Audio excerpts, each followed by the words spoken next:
Insiden ini mengikut mitosnya dipercayai terjadi kononnya disebabkan Raja Tanah memerlukan seorang mangsa setiap 2 tahun untuk menjadi pengawalnya.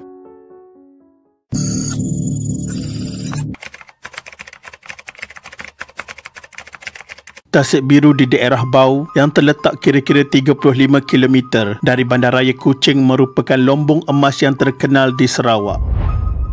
Tasik ini menyimpan pelbagai tanda tanya dan persoalan yang masih tersimpan rapi sehingga kini. Malah dikatakan ianya mempunyai legendanya yang tersendiri yang mungkin ramai orang tidak mengetahui. Nama asal Tasik Biru ialah Tai Parit. Dalam bahasa Cina digelar Hakka yang bermaksud parit besar. Dikatakan di dasar tasik ini menyimpan emas paling cantik serta berkualiti di dunia. Sebenarnya ia adalah sebuah tasik buatan manusia hasil perlombongan pelombong Cina Bau yang dikenali sebagai Tai Parit Kongsi. Perlombongan di tasik tersebut kemudian diambil alih oleh Borneo Company Limited bawah nama Tai Parit Gold Mine dari tahun 1898 hingga 1921. Sebelum penutupan lombong Tai Parit, G.S. Giki, salah seorang ahli geologi di syarikat Borneo Limited, menganggarkan bahawa jumlah batuan emas yang masih terdapat di bawah Tai Parit ialah sebanyak 28,000 tan atau 7,700 aun emas.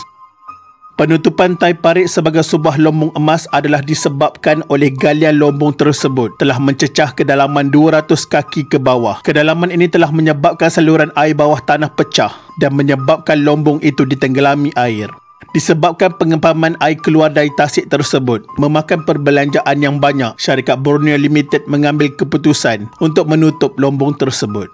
Sejak bekas lombong Tasik Biru banjir pada tahun 1921, terdapat banyak kisah misteri yang timbul mengaitkan tasik tersebut. Pernah satu ketika, Tasik Biru dikeringkan semula untuk mengorek emas oleh syarikat negara asing. Kemudian, berlaku pemendapan di beberapa buah tempat di kawasan Bau, termasuklah tapak lama Sekolah Rendah Kebangsaan Bau disebabkan perlombongan semula di tasik ini. Akibat daripada pemendapan itu, penduduk di situ marah lalu membantah kerja-kerja melombong semula. Setelah mendapat bantahan daripada penduduk tempatan, akhirnya pada tahun 1998, air diisi semula ke dalam tasik ini dan kerja-kerja melombong dengan rasminya ditutup. Berikutan itu pemendapan berhenti serta-merta.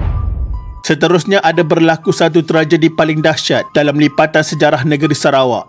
Tragedi pada 7 Jun 1979 sekitar jam 12.50 tengah hari. Sebuah bas milik Bau Transport Company dengan penumpang sebanyak 67 orang terjunam ke dalam Tasik Biru. 29 pelajar dan seorang guru pelatih lemas. Hanya 37 pelajar termasuk pemandu dan konduktor terselamat. Jawatan Kuasa Muhibah Daerah Bau di bawah pimpinan Pegawai Daerah Encik Gofri Usah Baling mengadakan mesyuarat tergempar untuk menyalurkan bantuan. Jawatan kuasa tersebut menerima sumbangan RM66,282.80 dan wang tersebut didemakan kepada keluarga mangsa. Insiden ini mengikut mitosnya dipercayai terjadi kononnya disebabkan Raja Tanah memerlukan seorang mangsa setiap 2 tahun untuk menjadi pengawalnya. Mengikut cerita dongeng penduduk setempat, tasik ini juga dikatakan menjadi habitat kura-kura emas yang menyebabkan ia menjadi tumpuan ramai. Dan daripada cerita mitos pula, dikatakan Tasik Biru ini dikaitkan dengan misteri kemunculan 3 raksasa sekitar tahun 1988 yang dikatakan berukuran 3 meter panjang berenang di bawah permukaan tasik, mengakibatkan pemandangan cantik ini tampak suram dan menyeramkan. Malah keindahan tasik ini membuatkan penyair Kemala atau Ahmad Kamal Abdullah mengabadikannya dalam sajak 21 baris bertajuk Tasik Biru. Sajak beliau menjadi sebahagian daripada teks mata pelajaran sastra bagi penuntut tingkatan 1.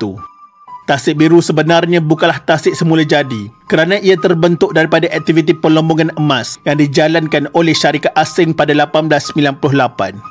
Kini Tasik Biru yang memiliki kedalaman 91 meter dan meliputi keluasan kira-kira 6 hektar. Seperti yang anda tahu, operasi lombong ini telah ditutup ekoran banjir yang melanda pada tahun 1921 sehinggalah ia dibuka semula kepada umum pada 21 April 2001 sebagai lokasi pelancongan. Ianya dihidupkan semula dan dijadikan sebagai antara lokasi pelancongan di daerah Bau dengan dilengkapi pelbagai kemudahan asas seperti tandas, kedai makan, taman rekreasi dan sebagainya.